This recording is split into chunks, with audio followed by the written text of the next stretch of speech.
But so as a treat for you, who has never played D&D, I'm going to run you through a very quick D&D encounter, basically. Okay, as a all DM. right. So you are playing. I've given you a pre-generated character sheet. You do a human fighter, Yes. like with the number 1. What is the number 1? That means that you are a level 1 fighter. Well, I can't skip and give you a level 20. That would be 1.2 fighter. Okay, we'll give you 1.2.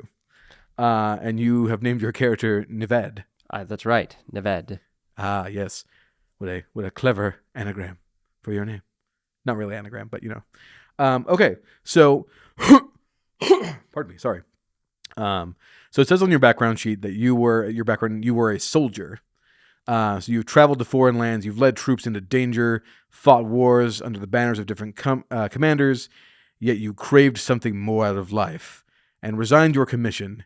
Now you are out on your own, living by your wits, taking orders from no one. That's who you are.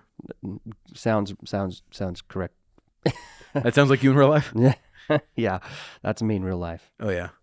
All right. Well, let's start. We'll just kind of take this slowly as we go along, and I will do my best to help you since you are inexperienced. That's okay. All right. So, I am Neved, the fighter. Yes. Neved, the human fighter. Who's quitting fighting, but still won't take crap for anyone. That's right. He survives as a soldier of fortune. Okay. All right. So what do we right. do here to get this thing going here? All right. You find yourself coming to in a dank, dark cavern. Everything around you, save for the faint glow of a light in a room somewhat adjacent to yours. What do you do? Or what would you like to do? So I come into a dark, dank cavern. You awaken, basically. I awaken. You okay. come to. I see. Okay, so I awaken into a dank cavern, and I see a faint glow. You see a faint glow coming from an adjacent, kind of similar like room almost. Well, I guess I approach that room to investigate. Okay. Make a perception check for me. So roll your d20. Okay. I'm going to roll this d20. I just recently learned it's called a d20, so let's see how this goes. All right, that came up 5. 5? Okay. Which I think is a great number. Oh, it's so good. Let's see. So your wisdom as in your character sheet is 0, which means you have no modifiers. So you coming into this room, or nearing the room, you're still really groggy. You're coming into this. Nothing has really hit you yet. You're not really sensing a whole lot other than the sound of faint, shrill voices coming from the room. You enter the room. How would you like to enter it? With my sword drawn. Interesting. Yeah. Already taking that approach. All right. You burst into the room. Before you stands 2 goblins. And they see you immediately as they're talking amongst themselves, trying to figure out, what they're going to do for the night. Like, I don't know. I might go out for some entertainment. Maybe I'll kill a couple of humans. I don't know. And they hear you coming in, sword in hand, and go, "What? What the hell? How are you still alive? You're awake already? Get him!"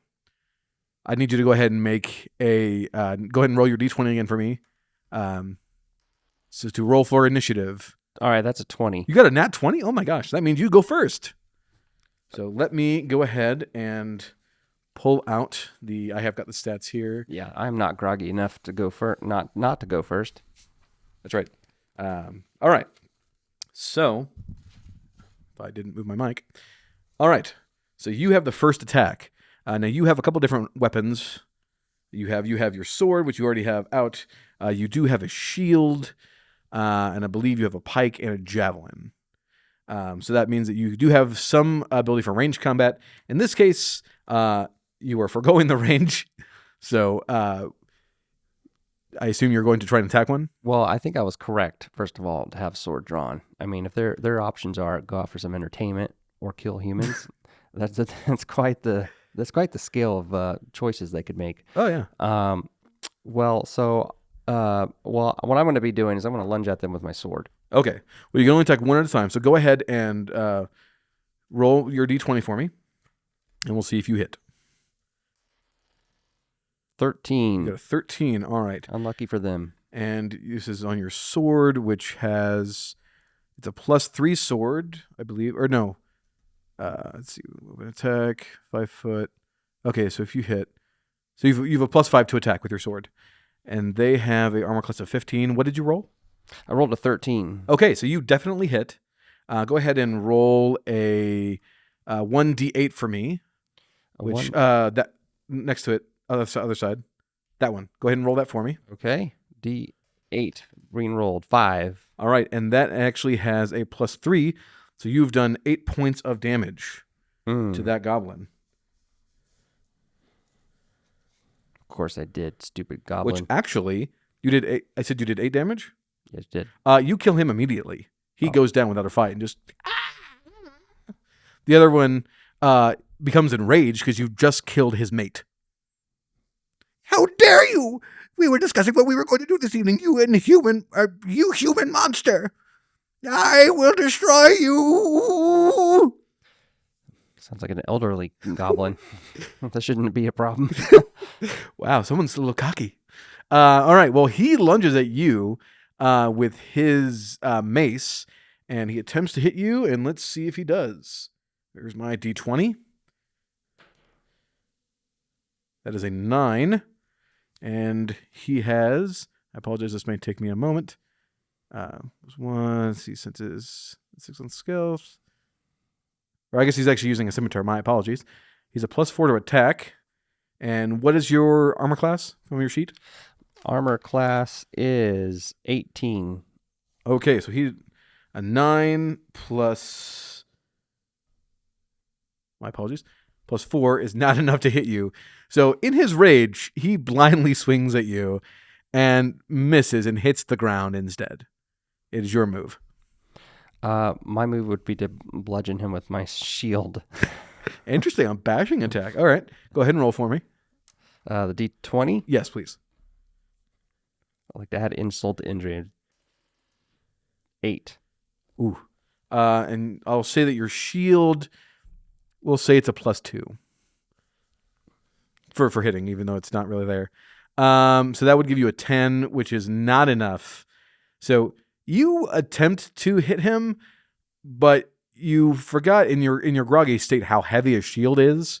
And you attempt and you swing and you just kind of immediately lunge forward and you miss.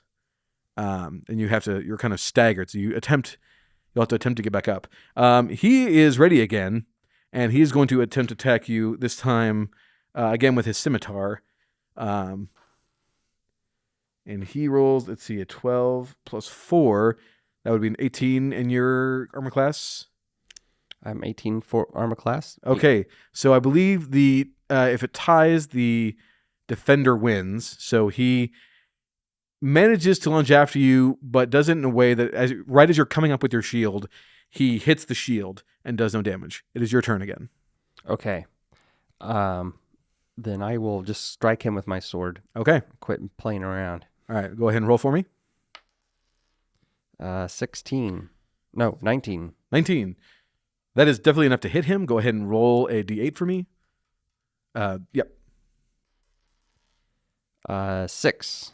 6, and your sword has a +5, I believe. Yes, +5, so that's 9.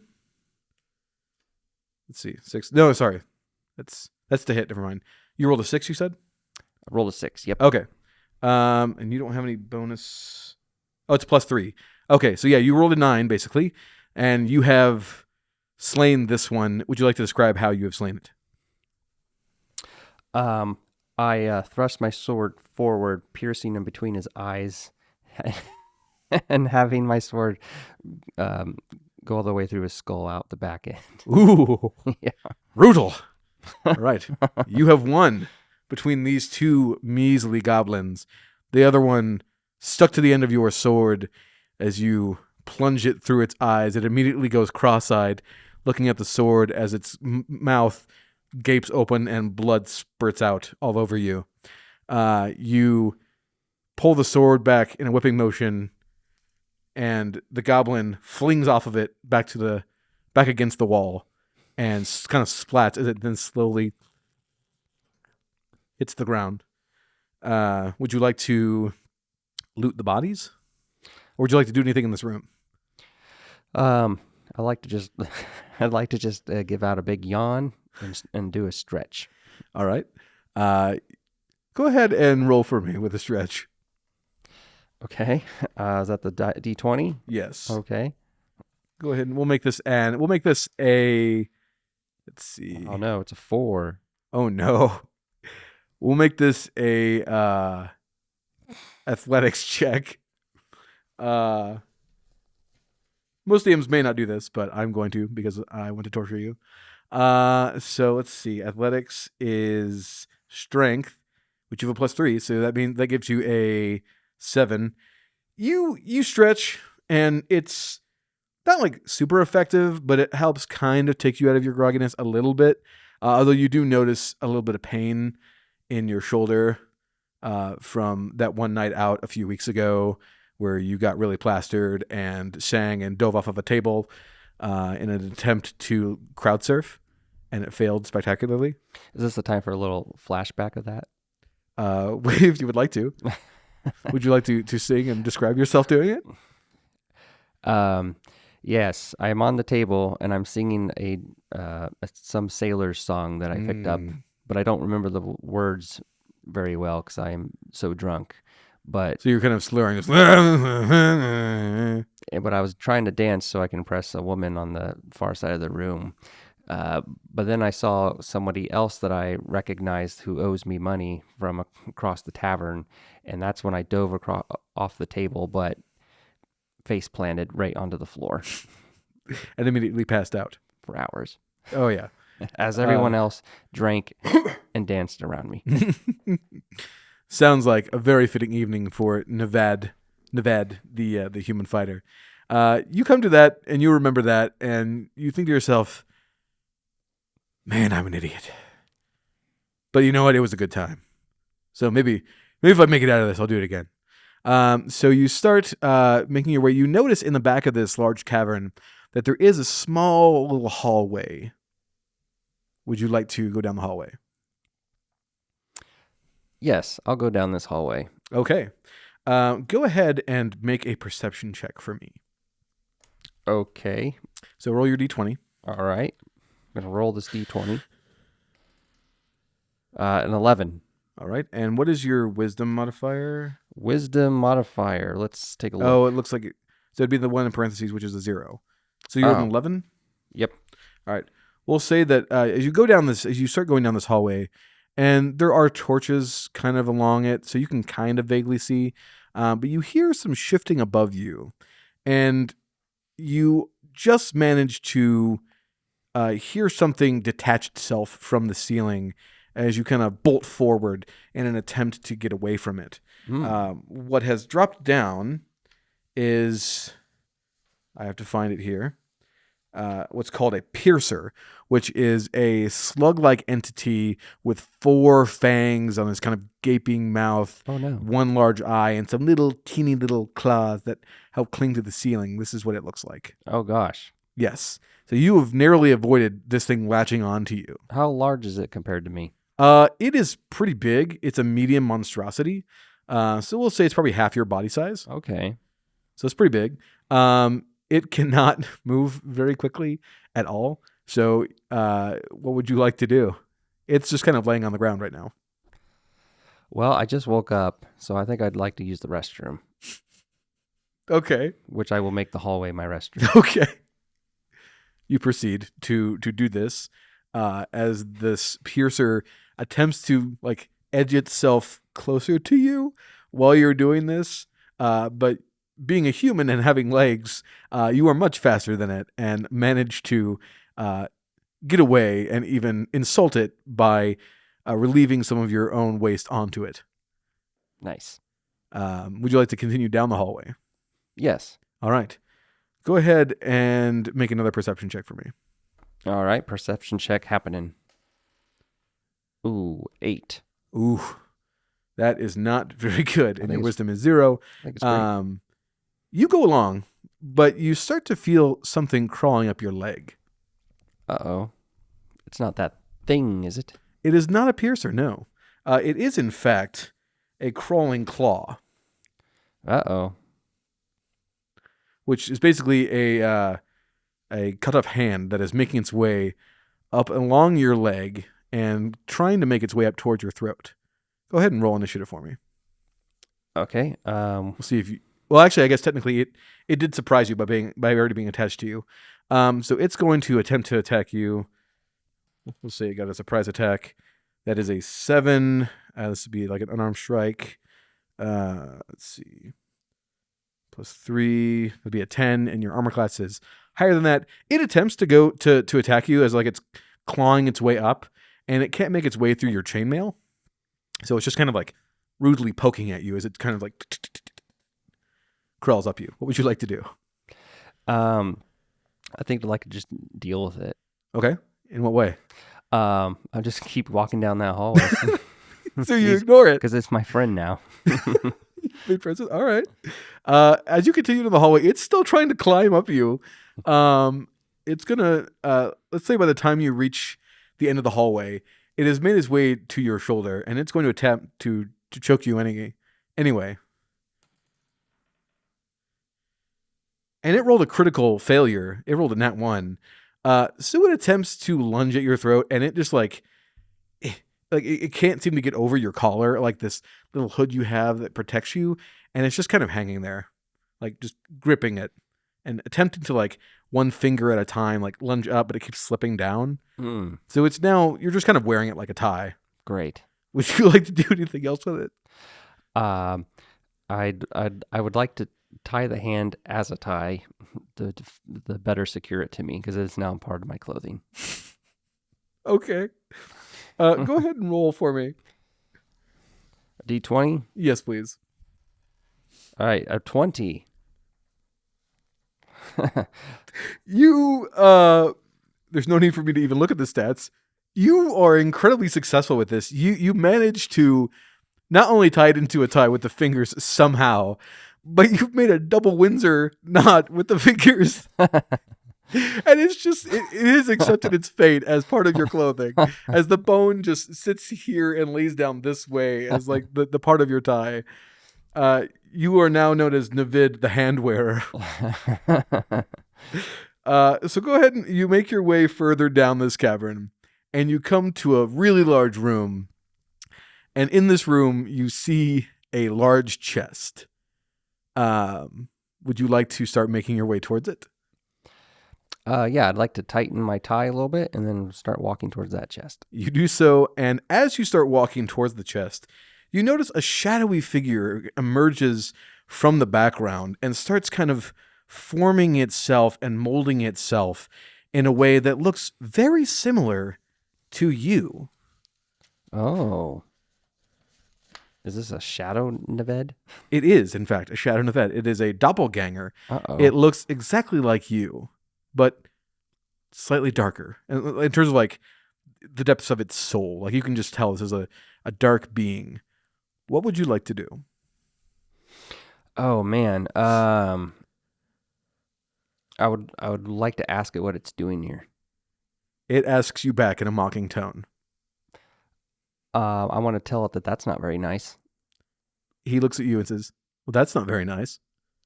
And I want to say, hey, that's what I said. And he says, "Hey, that's what I said." And I said, but no, really, that is what I said. "No, really, that is what I said." He says back to you. And I say, are you copying me?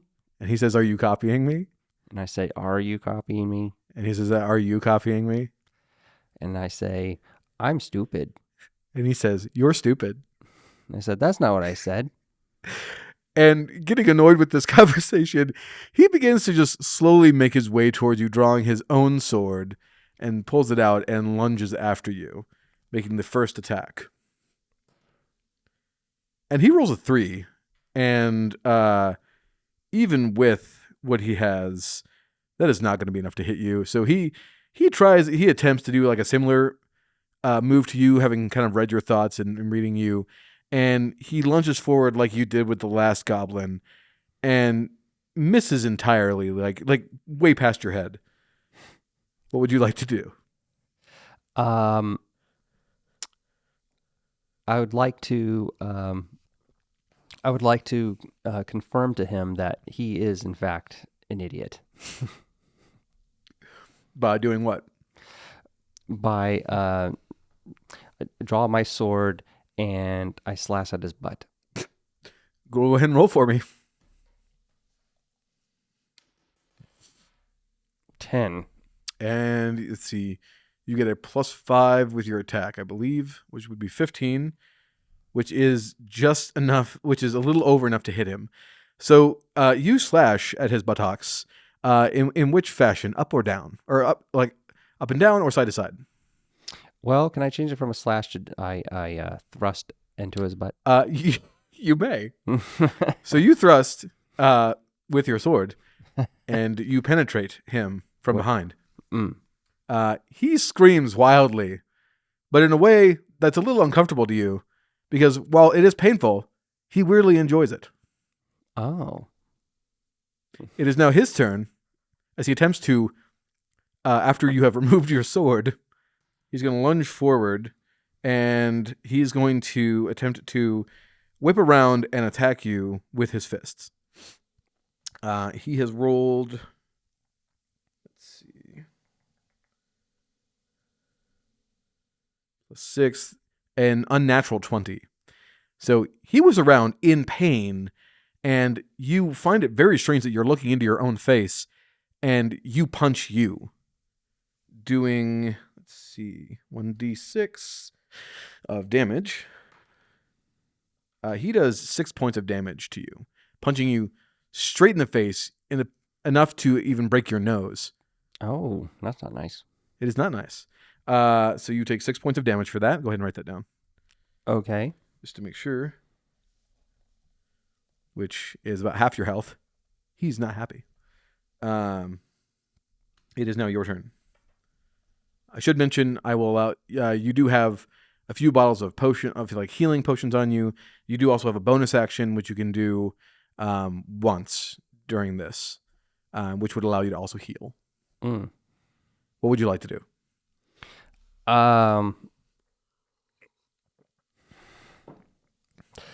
Let's see. He just punched me in the nose, breaking my nose. Yep.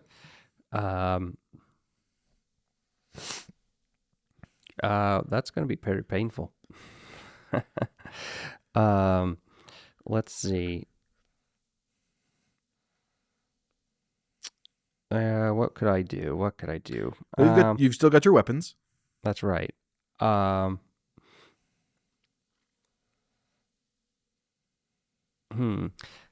think so. What I want to do is, which I'm gonna wipe the blood off of my face. Okay. And with the blood on my fist, I'm gonna ball my fist up and I'm gonna punch him in the nose. Okay. Go ahead and roll for me. 9. Let's see. With an unarmed strike. Let's see. What does your character say?